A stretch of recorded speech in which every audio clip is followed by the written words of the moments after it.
오늘 저는 여러분들과 함께 품격 있는 그리스도인의 삶 두 번째 시간 말씀을 함께 나누도록 하겠습니다.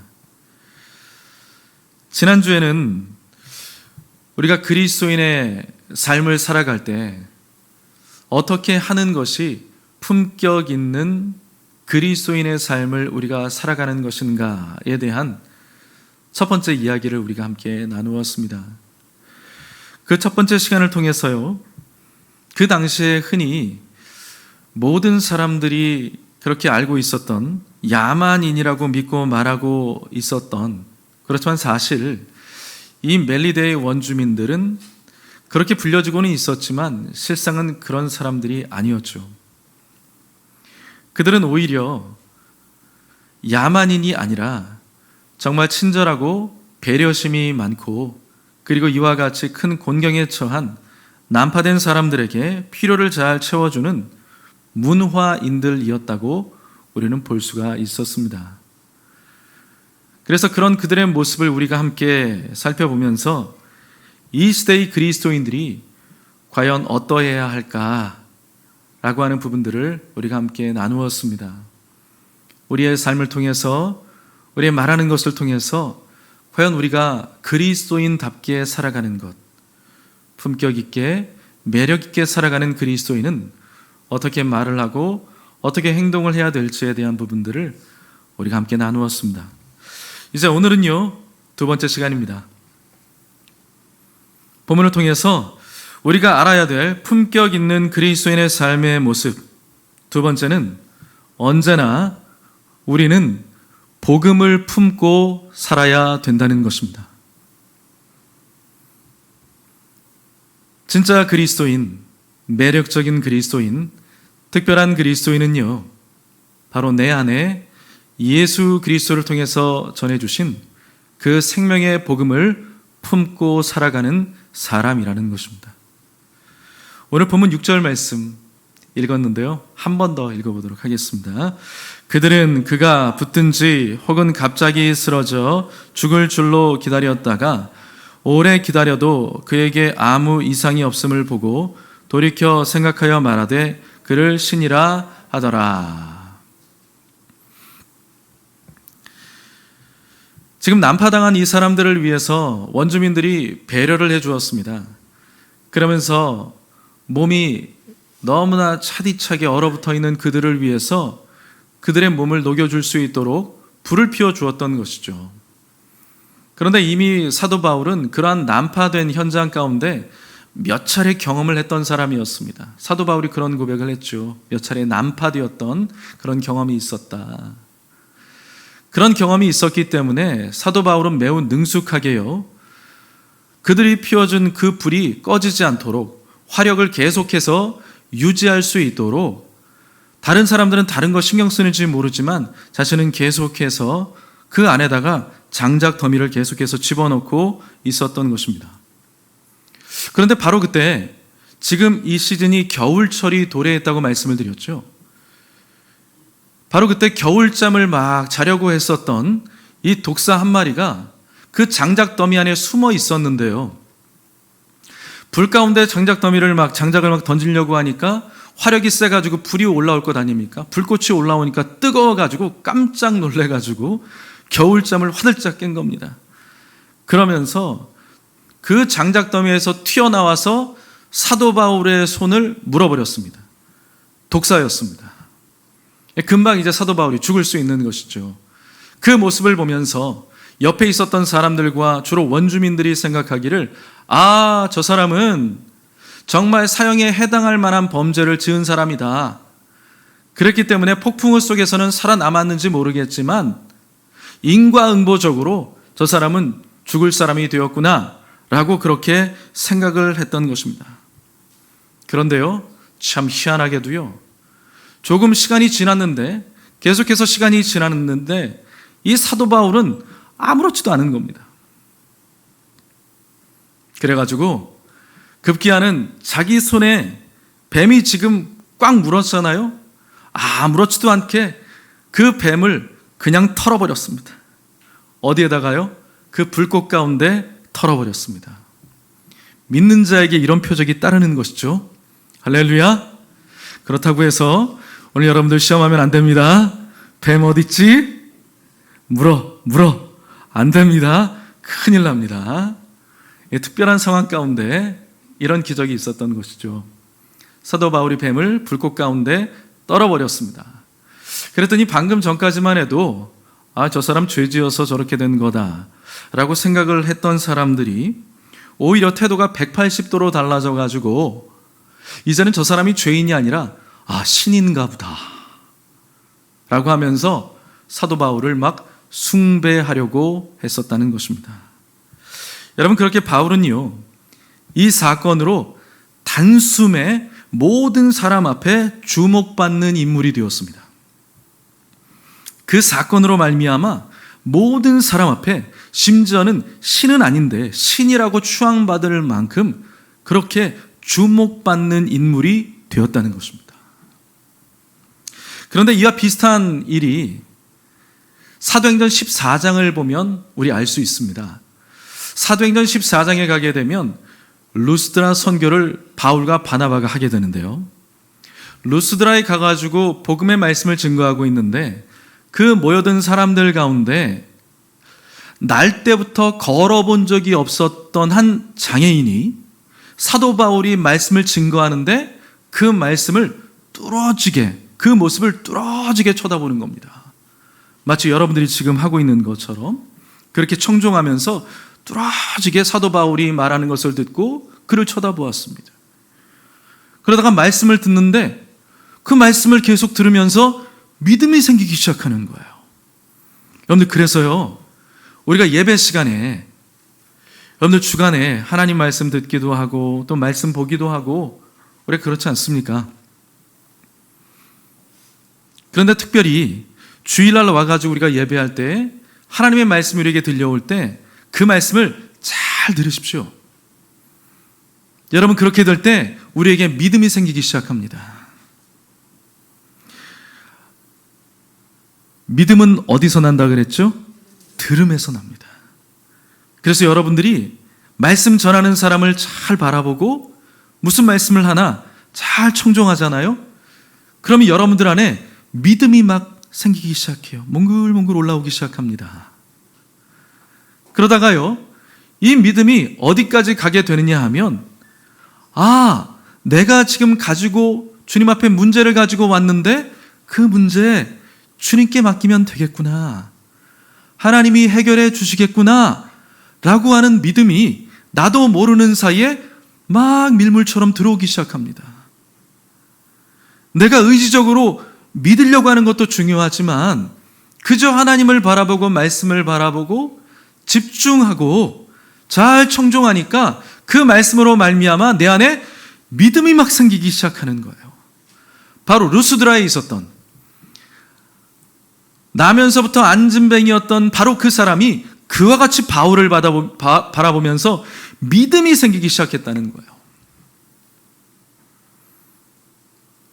바울이 딱 보니까 저 사람 기적이 일어날 것 같은 거예요. 그래서 어떻게 했죠? 그 사람을 향해서 내 발로 바로 일어서라! 이렇게 명령을 했습니다. 딱 그렇게 명령을 하자마자 그 사람이 믿음이 있잖아요. 그 자리에서 그 말씀을 믿고 담대하게 일어난 겁니다. 그러더니 일어날 뿐만 아니라 막 걸어다니기 시작하는 거예요. 그러니까 그 모습을 보고 사람들이 화들짝 놀라가지고 너무나 흥분해가지고요, 신들이 사람의 형상으로 이 땅에 내려왔다 라고 하면서 이 사도 바울과 이 바나바 앞에 제사상을 딱 펼치는 겁니다. 왜요? 경배하려고요. 자, 그때도 어떻습니까? 바울은요, 단숨에 모든 사람들 앞에 주목받는 사람이 되었다는 것입니다. 귀한 존재로 여겨졌습니다. 특별한 사람으로 여겨졌다는 것입니다. 주목받는 인물이 되었습니다. 그렇다면 여러분, 무엇이 바울을 주목받는 인물로 만든 것이죠? 무엇이 바울을 특별한 사람으로 그렇게 만들어 주었던 것입니까? 바로 복음입니다. 바울은요, 복음을 듣고 복음을 믿고 있고 그 복음을 증거하는 사람이었습니다. 그 복음의 현장 가운데서 바울이 그렇게 존귀한 자로 여김을 받았다는 것입니다. 그래서 그 복음으로 말미암아 바울은 복음을 증거하다가 만민 앞에서 특별한 그런 대우를 받게 되었다는 것입니다. 말하자면 복음이 바로 바울을 보통 사람이 아니라 매우 매력 있는 사람으로 만들어 주었다는 것입니다. 사실 우리가 지금 보고 있는 사도행전 28장이죠. 마지막 장입니다. 이 사도행전 28장 마지막 장인데요. 누가가 사도행전을 썼는데 마지막 장이었기 때문에 이제 로마를 향해서 들어가는 이제 장면이 나오게 되잖아요.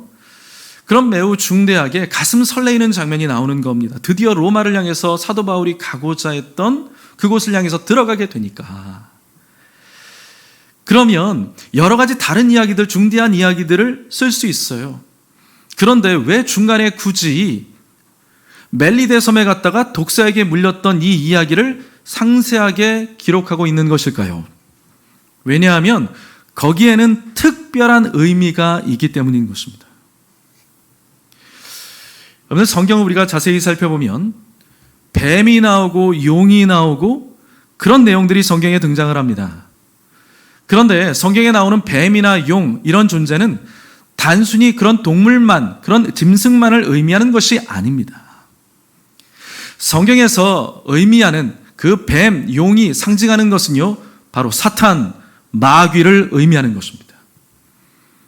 그렇기 때문에요, 오늘 본문에 등장하는 이 뱀이 사도 바울을 물어버렸다라고 하는 것은, 뱀이 물었다라고 하는 것은 원수 사탄 마귀의 공격 그리고 방해를 의미하는 것입니다.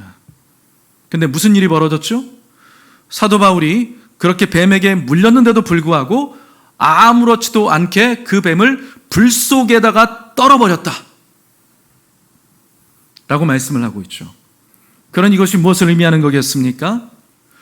복음을 증거하는 데 있어서 사도 바울이 지금 복음을 증거하는데 어떠한 사탄의 그 방해와 공작도 완전히 결국 무력화될 수밖에 없다.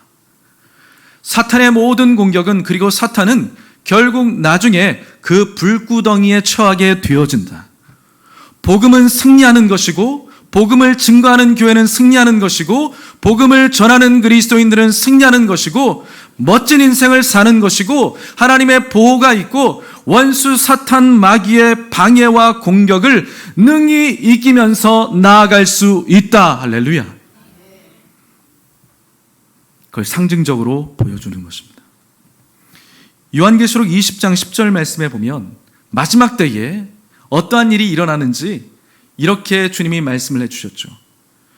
자, 같이 한번 읽어보겠습니다. 또 그들을 미혹하는 마귀가 불과 유황못에 던져지니 거기는 그 짐승과 거짓 선지자도 있어 세세토록 밤낮 괴로움을 받으리라. 아멘. 그런 마귀의 세력들은 철저하게 하나님이 심판하신다는 겁니다. 그것을 상징하는 것이죠. 불에다가 그 뱀을 떨구어 버렸다. 믿는 자를 능히 해할 수 없다. 이런 것을 보여주고 있는 것입니다. 결국 복음의 전진을 이루어 나아가는 사도 바울에게요, 원수의 공격은 무력화되는 것이고, 오히려 무슨 일이 벌어집니까? 그 원수의 공격이 오히려 사도 바울을 모든 사람 앞에서 주목받게 만드는 일로 만들었다는 것입니다. 그렇죠? 사도 바울을 죽이려고 했는데 오히려 그 일이 복음 증거자인 이 사도 바울을 많은 사람들 앞에서 매력 있는 사람으로, 주목받는 사람으로 만들었다는 것입니다.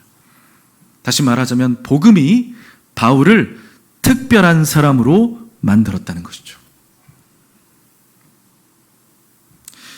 마가복음을 보면요, 마지막 장이 16장입니다. 그때 부활하신 예수님께서 제자들에게 이러한 말씀을 하시는 장면이 나와요. 우리 같이 읽어보겠습니다. 마가복음 16장 15절부터 18절까지의 말씀을 우리 큰 소리로 같이 한번 읽어보시죠. 또 이르시되 너희는 온 천하에 다니며 만민에게 복음을 전파하라. 믿고 세례를 받는 사람은 구원을 얻을 것이요 믿지 않는 사람은 정죄를 받으리라. 믿는 자들에게는 이런 표적이 따르리니 곧 그들이 내 이름으로 귀신을 쫓아내며 새 방언을 말하며 뱀을 집어 올리며 무슨 독을 마실지라도 해를 받지 아니하며 병든 사람에게 손을 얹은즉 나으리라 하시더라. 아멘. 여기 보면 여러분, 분명히 믿는 자들에게는 이런 표적이 따르리니 저희가 내 이름으로 귀신을 쫓아내며 새 방언을 말하며 뱀을 집어 올리며 무슨 독을 마실지라도 해를 받지 아니하며 병든 사람에게 손을 얹은즉 낫는다. 놀라운 권세를 주시는 것입니다. 그런데 여러분, 여기서 믿는 자는 누구를 지칭하는 것일까요? 단순히 그냥 예수님 믿고 교회에 나오는 사람, 그 사람을 믿는 자라고 여기서 지칭하고 있는 것일까요? 여기서 말씀하고 있는 믿는 자라고 하는 표현은 그 개념과 조금은 다릅니다. 그것을 알려면 우리가 지금 읽은 부분의 전후를, 단락을 전체를 잘 살펴봐야 합니다. 그래서요, 그 본문의 단락을 잘 살펴보면 무슨 내용이 나오냐 하면 바로 예수님께서 제자들에게 만민에게 복음을 전파하라 라고 하는 말씀 중에 바로 그 말씀을 하시는 거예요. 만민에게 복음을 증거하라 라고 하면서 믿는 자들에게는 이러한 표적이 따를 것이다, 이렇게 말씀을 하셨다는 것이죠. 그러니 무슨 말입니까? 이 말씀은요, 복음을 믿고 복음을 증거하는 자들에게 그러한 권능과 표적이 따를 것이니까 결코 두려워하거나 염려하지 말고 담대하게 복음의 증인으로 살라는 것입니다. 복음의 현장 가운데서 그 복음을 담대하게 증언하는 너희에게, 그 믿는 자들에게 이러한 표적이 따를 것이니까 결코 염려하거나 두려워하지 말고 담대하게 복음의 증인으로 살아가라. 여러분, 우리가 세상 사람들과 다른 것이 무엇입니까? 무엇이 우리를 세상과 구별되게 만들어주는 것입니까? 다름 아닌 복음입니다. 예수입니다. 내 안에 계신 복음으로 말미암아, 내 안에 있는 그 예수 그리스도로 말미암아 우리는 너무나 특별한 사람, 특별한 존재가 되어진 것입니다. 그래서 여러분, 품격 있는 그리스도인, 매력적인 그리스도인, 특별한 그리스도인들은요, 그 안에 복음을 담고 예수를 담고 그 복음을, 그 예수 그리스도를 다른 사람들에게 증거하는 자라는 사실입니다. 그리고 그런 사람들에게 하나님은 능력을 주시고요, 원수의 견고한 진들을 무너뜨려 주십니다. 그리고 바로 그런 사람들을 존귀한 자로 세워주시는 것입니다. 바로 그 사람이 고차원의 그리스도인, 격이 다른 품격 있는 그리스도인이라고 하는 것입니다.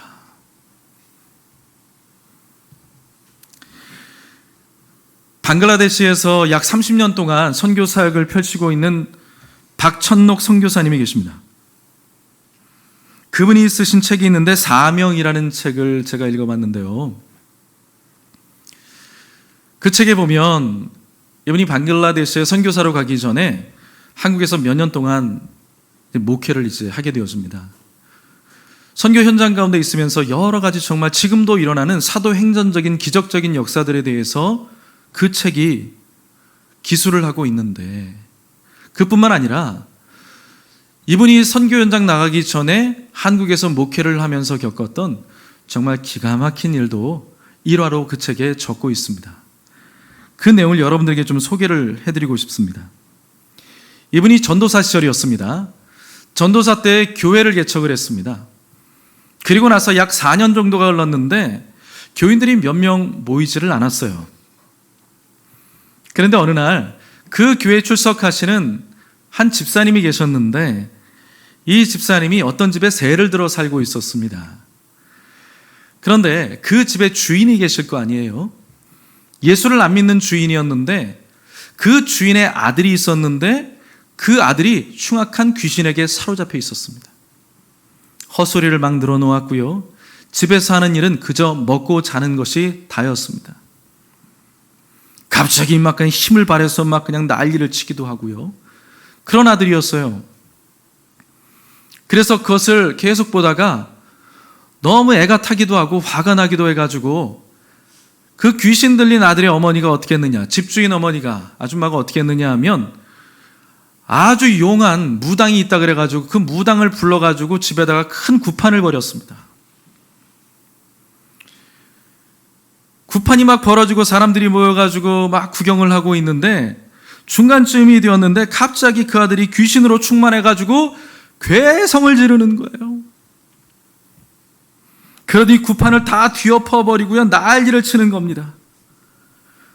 그렇게 되니까 이제 굿을 막 한창 하고 있었던 이 무당이 너무나 놀라가지고 두려워가지고 나 이제 못해, 나 더 이상 못해 먹겠어, 너무 겁나가지고 못해 먹겠어, 저 아들 녀석 교회나 데리고 가 그랬대요.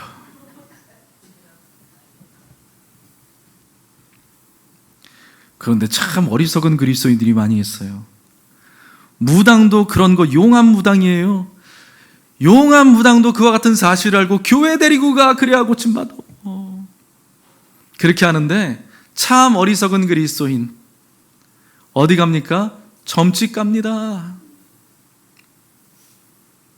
오늘의 운세 보고 토정 비결 보고 참 어리석죠. 우리 권사님이 지난번에 얘기해 주셨는데 기독교 방송 들으니까 누가 그랬다고 어떤 목사님이 설교하면서 어떤 사람이 점집에 갔더니 무당 옆에 감사원금 봉투가 있더라고. 이렇게 얼마나 감사했으면 무당한테 그냥 감사원금까지 그냥 봉투를 들고 가가지고 그냥 예의가 참 발라요, 그죠? 헌금도 들고 오고 참 복 받겠네요, 그죠? 네. 아무튼요, 난리를 치는 거예요. 교회나 데리고 가! 그러면서 도망가 버렸어요, 무당이. 그래가지고 그 교회를 다니고 있는 집사님이 그 이야기를 듣고 나가지고 야, 전도를 해야 되겠다라고 생각을 하는 거예요. 그래서 그 주인 아줌마한테 가가지고 그 전도사님을, 이 선교사님을 소개를 시켜준 겁니다. 아, 우리 전도사님이 기도 많이 하시는 분이니까 되려면 그 아들 고칠 수 있다고 교회 가자고 전도를 한 겁니다. 그래서 그 아들을 데리고 왔어요. 전도사님 깜짝 놀랐죠. 이게 웬일인가. 그래도 어떻게 해요? 기도해달라고 하니까 흉악한 귀신에게 사로잡혔으니 그 아들을 붙잡고 몇 시간을 기도를 했습니다. 8시간 만에 흉악한 귀신이 떠나갔어요. 몸집이 황소만큼 큰 그런 아들이었습니다. 난리를 치는데 그 아들을 붙잡고 기도하면서 8시간 만에 귀신이 떠나갔어요. 그러고 났는데 이게 웬일입니까? 그 아들이 멀쩡해지니까 이 엄마하고 누님이 교회 나오겠다고 약속을 했는데 아들이 깨끗하게 나음을 받는 순간 돌연 태도가 돌변해 버렸어요. 교회 안 나오겠다고 하는 거예요. 그러고 났는데 무슨 일이 벌어진지 아세요? 며칠 후에 그 아들이 또 귀신에게 사로잡힌 겁니다. 깨끗하게 나음 받았는데 교회 나가겠다고 엄마하고 누님이 약속을 했는데 약속 안 지킨 거죠. 다시 귀신이 그 아들에게 들어갔어요. 그래서 어떻게 해요? 하는 수 없이 그 아들 데리고 교회로 다시 데리고 왔죠. 그런데 이번에 전사님은요, 약속을 지키지 않았던 그 사람들 그 요청을 그래가지고 정중히 거절을 해버렸습니다. 그런데 그때부터 문제가 일어나기 시작한 거예요. 이 가족들이 화가 난 거죠. 자신들이 잘못해놓고 약속 안 지켜놓고 오히려 적반하장 태도로 나오기 시작하는 겁니다.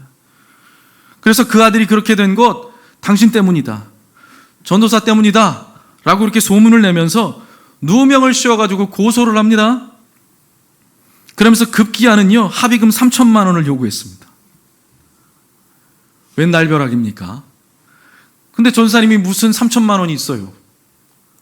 낼 수가 없으니까 합의를 못하니까 졸지에 어떻게 되었느냐? 영등포 구치소에 수감이 되었습니다. 세상에나, 정말 어처구니 없는 사건이 벌어진 거죠. 그래가지고 구치소에 이제 수감이 된 거예요. 판결을 기다리면서 구치소 감방에 들어갔는데 세상에, 그 감방 안에 불량배, 깡패들 19명이 있었던 겁니다. 이제 나 죽었구나 하고 있는데 딱 들어가자마자 그 깡패들 가운데 19명 가운데 방장되어지는 사람이 그렇게 이야기를 합니다. 어이 전도사, 전도사는 뭔 잘못을 해가지고 여기까지 왔나? 누구를 패가지고 여기까지 왔나? 이렇게 물어보는 거예요. 그러니까 사시나무 떨듯 막 떨리는 거죠. 전도사님이 막 떨리면서 자초지정을 이야기를 했습니다. 내가 이러해가지고 억울하게 여기까지 오게 되었다고 이야기를 했어요. 그랬더니요, 놀랍게도 이 19명의 이 깡패들이 이구동성으로 아이고 억울하게 들어오셨구만. 세상에 어떻게 그렇게 사기꾼 같은 인간들이 다 있냐. 자기 아들 그렇게 고쳐줬는데 어떻게 그렇게 당신한테 누명을 씌워. 당신 정말 억울하겠다. 그러면서 이 전도사님 편을 들어주더랍니다. 참 깡패들도 의리가 있어요. 얘기 다 듣고 시시비비를 가릴 줄 아는 거죠. 그렇게요, 깡패들을 통해서 잠깐 위로를 받았습니다만 자기의 처지를 생각하니까 너무나 답답하고 억울한 거죠. 그래서 구석에 가가지고 쪼그리 앉아가지고 잠시 눈을 감고서 내 신세가 왜 이렇게 처량하게 되었냐 하면서 막 푸념을 막 늘어놓으려고 하고 있는데 저쪽에서 어떤 수감자 한 사람이 막 슬그머니 다가오는 거예요. 그러면서 이렇게 이야기를 합니다. 전도사님, 그래서 이렇게 눈을 떠 보는 거죠. 눈을 떠서 이렇게 봤더니 그 사람은 다름 아닌 그 방에서 넘버 2가 되는 사람이었어요. 대답을 합니다. 예. 근데 그분이 말씀하시기를 전도사님 잘 오셨습니다. 아니 잘 오셨다니요. 그게 무슨 말입니까? 그랬더니 그분이 이런 이야기를 합니다. 제가 실은 죄를 짓고 여기에 들어왔습니다. 그런데 여기 이 감방 생활하면서 제가 얼마 전에 예수님을 믿었습니다. 그리고 제 삶을 뉘우치고 있습니다. 그러면서 예수님을 믿고 이 방 안에 있는 사람들 가운데 3명을 전도했습니다. 그래서 그 사람들하고 같이 예배를 한쪽에서 드리고 있습니다. 그런데 예배를 드리면서 보니까 찬송하고 기도하는 것은 제가 할 수가 있겠는데 도저히 설교는 못하겠습니다. 설교는 제가 못하겠어요. 그래가지고 제가 하나님께 기도했습니다. 뭐라고 기도하셨습니까? 하나님, 제가 설교를 못하겠으니까 이 감방에 설교할 수 있는 전도사님을 보내주시옵소서. 여러분, 기도원 기도만 강력한 게 아니라 깜빵 기도도 강력하더라고요. 그 책을 보니까 설교할 수 있는 전도사님을 보내주시옵소서. 기가 막히죠. 그래서 선교사님은요, 그 전도사님은 그 방 안에서 감방에서 이제 몇몇 사람들과 예배를 시작하게 됩니다. 근데 방장의 허락을 받아야 되는 거예요.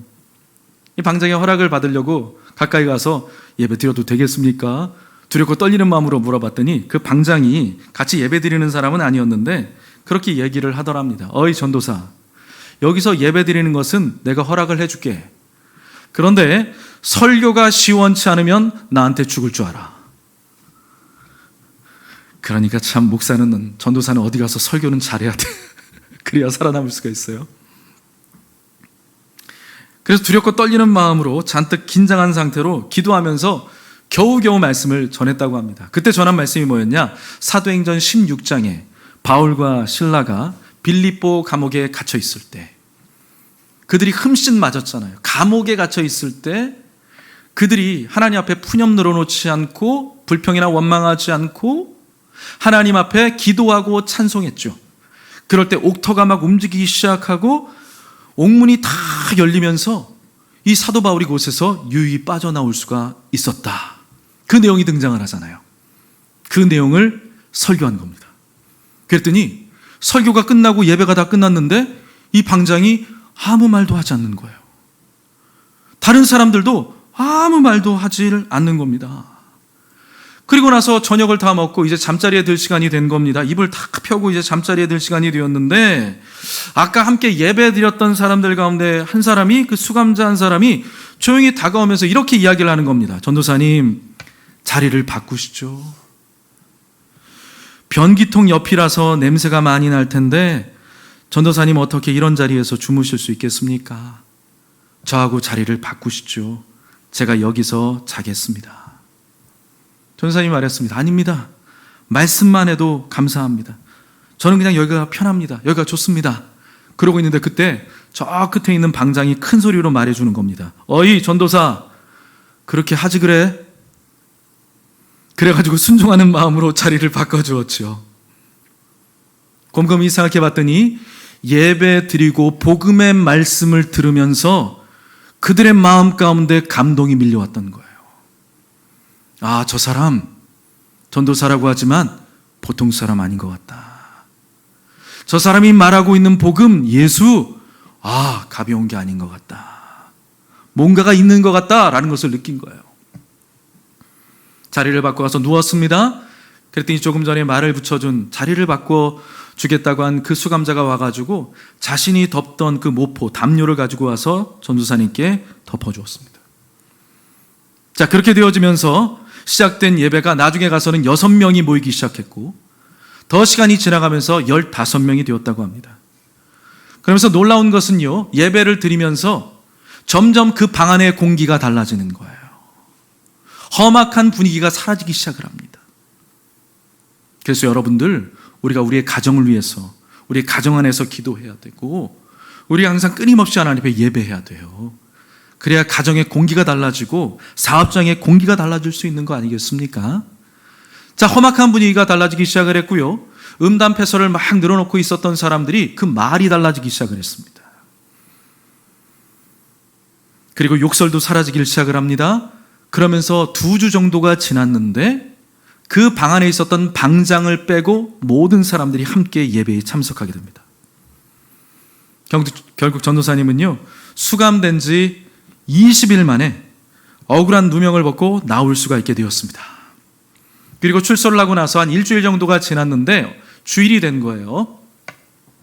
주일이 됐는데 갑자기 낯선 2사람이 교회에 찾아왔습니다. 이렇게 봤더니 다름 아닌, 놀랍게도 그 방 안에서 같이 있었던 수감자들 가운데 2명이었던 거예요. 그 중에 한 사람이 이런 간증을 합니다.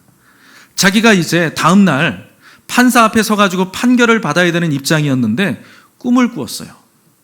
그런데 그 꿈에 전도사님이 나타나가지고 감옥문을 열어주더니 이 사람 손을 붙잡고 나가는 꿈을 꾼 거예요. 희한하죠. 그리고 나서 다음 날 가서 판사 앞에 섰는데 판사가 부드럽게 이렇게 얘기해 주면서 한 번 더 기회를 줄 테니까 새 사람이 되시라고 하면서 집행유예를 선고해 줬다는 겁니다. 그런데 그 2분은요, 풀려난 2분은 희한하게도 그 감방에 있을 때 그 전도사님에게 유독히 잘해줬던 사람들이었답니다. 하나님이 기억하셨던 거죠. 자, 여러분, 중요한 것이 있죠. 그 전도사님, 그 선교사님을 특별한 사람, 귀한 사람으로 보이게 만들었던 그 이유가 무엇입니까? 그 요인이 무엇이었죠? 이 사람이 잘생겨서요? 돈이 많아서요? 나이가 많아서요? 아니면요, 힘을 제법 쓰는 사람이었기 때문에 특별한 존재, 귀한 사람으로 여겨진 것입니까? 아닙니다. 하나님의 말씀, 복음의 능력이었습니다. 다른 것이 없었습니다. 두렵고 떨렸지만 자신이 믿는 예수 그리스도의 복음을 전했기 때문입니다. 그러니 특별한 사람으로 여겨졌던 거죠. 그 책에 보면 어느 날 한 수감자가요, 이 전도사님에게 이런 고백을 했다고 합니다. 전도사님 감사합니다. 전도사님이 여기에 오시기 전에는 세상 사는 것이 괴롭고 희망도 없고 해서 꼭 죽어버리고만 싶었는데 저는 요새 전도사님 설교를 듣고 살 소망이 생기고 비록 죄짓고 감옥에 있지만 마음도 기쁩니다. 이제는 정말 예수님 잘 믿고 새 사람이 되겠습니다. 여러분, 얼마나 이 감방 안에 복음이 필요했으면 정말 억울하긴 했지만 그 전도사님을 감옥 가운데 보내가지고 복음의 말씀을 전하게 해 주셨겠습니까? 그와 같이 감옥 안에도 복음이 필요한 것이죠. 그렇다면 여러분, 그뿐만이 아니라는 것입니다. 우리가 지금 살아가고 있는, 여러분들이 지금 살아가고 있는 그 모든 바운더리 안에서, 그 주변 상황들 가운데서 우리 주변에서 보면 비록 감옥은 아니지만, 눈에 보이는 쇠창살 있는 감옥은 아니지만 눈에 보이지 않는 감옥과 같은 곳에서 살아가고 있는, 정말 감옥 안에 거주하는 사람처럼 살아가면서 복음이 필요한 사람들이 얼마나 많이 있는지 모릅니다. 여러분, 바로 그러한 사람들에게 여러분 안에 있는 그 복음을 나누어 주는 분들이 되시기를 주님의 이름으로 축복합니다. 여러분, 그것이 여러분과 저를 특별한 사람으로 만드는 것이고요, 그런 사람들이 매력 있는 그리스도인들이 되는 것이고요, 그런 사람들이 세상과 다른 품격 있는 그리스도인들이라고 할 수 있는 것입니다. 그리고 하나님은 그런 사람들을 귀하게 사용해 주시는 것입니다. 성도 여러분, 지난 주일 말씀과 같이 우린 이 세상을 살아갈 때 그리스도인으로서 말과 행동에 있어서, 삶에 있어서 배려가 있고 예의가 발라야 됩니다. 그렇지만 사실 따지고 보면 이 세상 가운데서 우리보다 훨씬 더 젠틀하고 배려심 많고 예의 바른 사람들 많습니다. 그렇지 않습니까? 그런데 그런 사람들과 우리가 확실히 다른 것이 무엇이겠습니까? 물론 우리는 그런 모습 갖춰야 합니다. 그런데 그런 사람들 많거든요. 믿지 않는 사람들 가운데서도요. 그렇다면 그들과 우리가 확실히 다른 것이 무엇이죠? 우리 안에는 예수가 있고 복음이 있다는 것입니다. 몇 년 전에 말레이시아 선교를 갔습니다. 여기서 이제 함께 갔던 분들이 좀 계신데요. 가서 보니까 어떻습니까? 겉으로 봤을 때는 말레이시아 참 깨끗한 도시였습니다. 제가 가서 봤더니 너무나 평온한 것 같고요, 아무 문제가 없는 그런 도시 같았습니다. 실제로 도시에서 이렇게 막 가다 보니까 길거리에서 싸우는 사람 못 봤습니다. 불친절한 사람 못 봤습니다. 너무나 젠틀하고 나이스한 사람들, 예의 바른 사람들이었습니다. 제가 겉으로 봤을 때 제 눈에 보기에는 그러했습니다. 그런데 여러분, 그 말레이시아가 어떠한 나라입니까? 하루에 5번씩 공개적으로 알라에게 기도하는 나라입니다. 겉으로 봤을 땐 너무나 나이스하고 근사하지만 그들 안에 생명이 없다는 것이죠. 우리가 가지고 있는 복음이 없습니다. 우리가 가지고 있는 그 예수님이 안 계시다라는 것이죠. 그러니 바로 그것이 바로 복음의 최전방이 아니겠습니까? 그 말레이시아 선교 갔을 때 원주민 마을에 들어가게 되었습니다. 그들과 함께 예배를 드리는데 얼마나 열정적으로 하나님 앞에 예배를 드리는지 모릅니다. 뜨겁게 예배를 드리더라고요. 그리고 난 다음에 이제 그곳에서 빠져나와서 선교사님하고 함께 이제 운전하면서 가는 길에 선교사님이 그런 이야기를 하는 것을 들었습니다. 그 말레이시아 원주민들 가운데는요, 전기가 들어오지 않는 지역들이 많이 있다는 거예요. 그런데 왜 전기가 들어오지 않을까요? 나라에서 전기를 공급하는데 전기 공급받는 것을 거부한다고 합니다. 왜냐하면 전기를 공급받으려면 무슬림으로 개종을 하라고 했기 때문에. 개종 우린 못한다. 그래가지고 전기 공급도 못 받으면서 끝까지 믿음과 신앙을 지키고 있는 것입니다. 그렇게 여러분, 그들은 치열하게 예수님을 믿고 있고 그렇게 하나님 앞에 예배하는 모습을 봤습니다. 여러분, 무엇이 그 말레이시아 원주민들을 특별한 사람으로 만들고 있는 것이죠? 그들이 믿고 행하고 있는 복음의 능력 때문이었던 것입니다. 그 복음이요, 그들을 특별한 존재, 특별한 사람으로 그렇게 만들어 주었던 것이죠. 특별하고 귀한 사람들로 볼 수 있게 해 주었던 것입니다. 그 복음이요, 누구 안에 있습니까? 여러분과 저 안에 있습니다. 그렇다면 그 복음을 나누는 분들이 되시기를 주의 이름으로 축복합니다. 바로 그 사람들이 격이 다른 그리스도인, 품격 있는 그리스도인이라고 할 수 있는 것입니다. 말씀을 정리합니다. 사랑하는 성도 여러분, 비록 물건을 담는 그 용기가 조금은 빈약해 보여도요, 그 용기 안에다가 금을 담으면 금 그릇이 됩니다. 금이 있는 용기라고 말하지 않고 금그릇이라고 말하는 거죠. 은을 담으면 은그릇이 됩니다. 보물을 담으면 보물 그릇이 된다는 것이죠. 마찬가지입니다. 그와 같이 우리 안에 복음이 있기 때문에, 예수님이 있기 때문에 우리는 귀한 사람이고 우리는 귀한 존재요 복 있는 사람인 줄 믿습니다. 그러니 사랑하는 성도 여러분, 하나님이 주시는 기회가 있을 때 그 복음을 끄집어내서, 그 예수님을 담대하게 끄집어내어서 그 복음이 필요한 사람들에게 그 복음을 나누어주는 매력적인 그리스도인, 특별한 그리스도인, 품격 있는 그리스도인들이 되시기를 주님의 이름으로 축복합니다. 기도하겠습니다.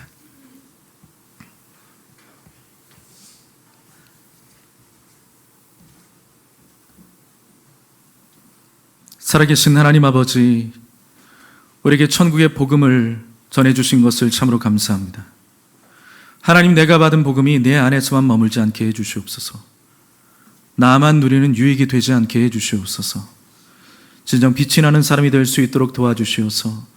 복된 나 자신이 그 복음의 능력을 내 주변에 그 복음이 필요한 사람들에게 나누어 줄 수 있도록, 그래서 우리 모두가 매력 있고 품격 있고 특별한 존재들이 될 수 있도록 하나님 아버지 함께하여 주시옵소서.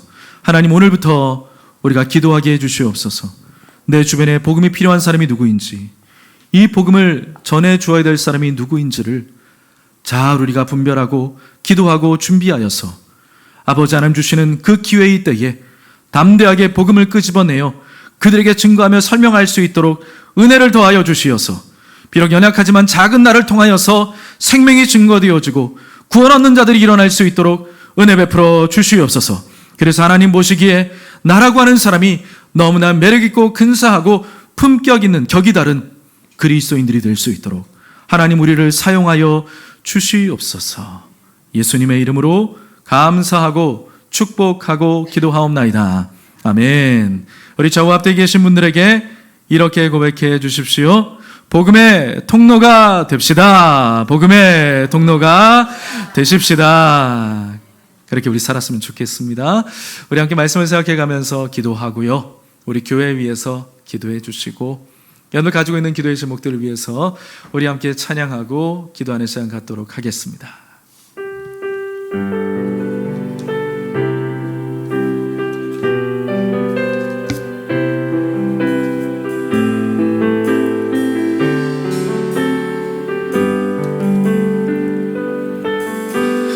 이곳에 임하신 하나님 나라, 가난한 마음으로 바라보리라.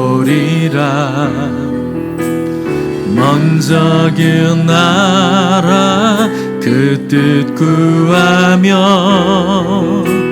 나의 삶 드리리.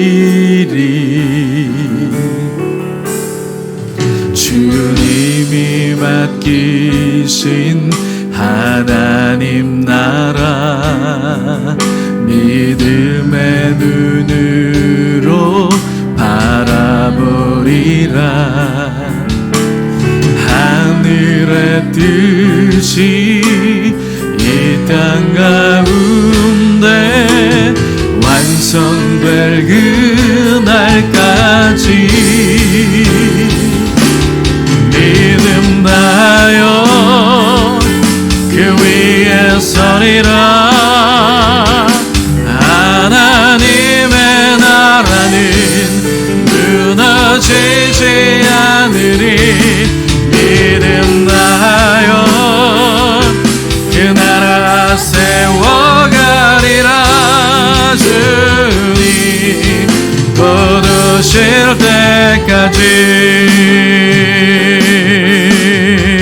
처음부터 한 번 더 고백하겠습니다.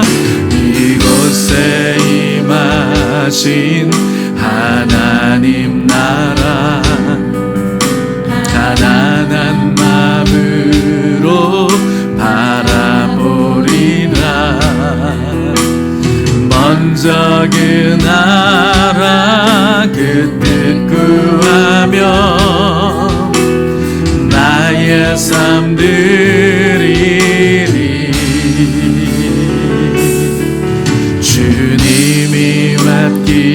되신 하나님 나라 믿음의 눈으로 바라보리라. 하늘의 뜻이 이 땅 가운데 완성될 그날까지 믿음 나여 그 위에 서리라. 하나님의 나라는 무너지지 않으리. 믿음 나여 그 나라 세워가리라. 주님 곧 오실 때 믿음 다여 믿음 다여 그 위에 서리. 하나님의 교회는 무너지지 않으리. 믿음 나 그 교회 세워가리라. 주님 한 번 더 고백합니다. 믿음 다여 믿음 다여 그 위에 서리라. 하나님의 가정은 무너지지 않으리. 믿음 다하여 그 가정 세워가리라. 주님 곧 우리 한 번 더요 손을 높이 들고 고백합시다. 믿음 다하여 그 위에 서리라. 하나님의 나라는 무너지지 않으리. 믿음 다하여 그 나라 세워가리라. 주님 곧 오실 때 주의 이름 세 번 부르고 기도하겠습니다. 주여 주여 주여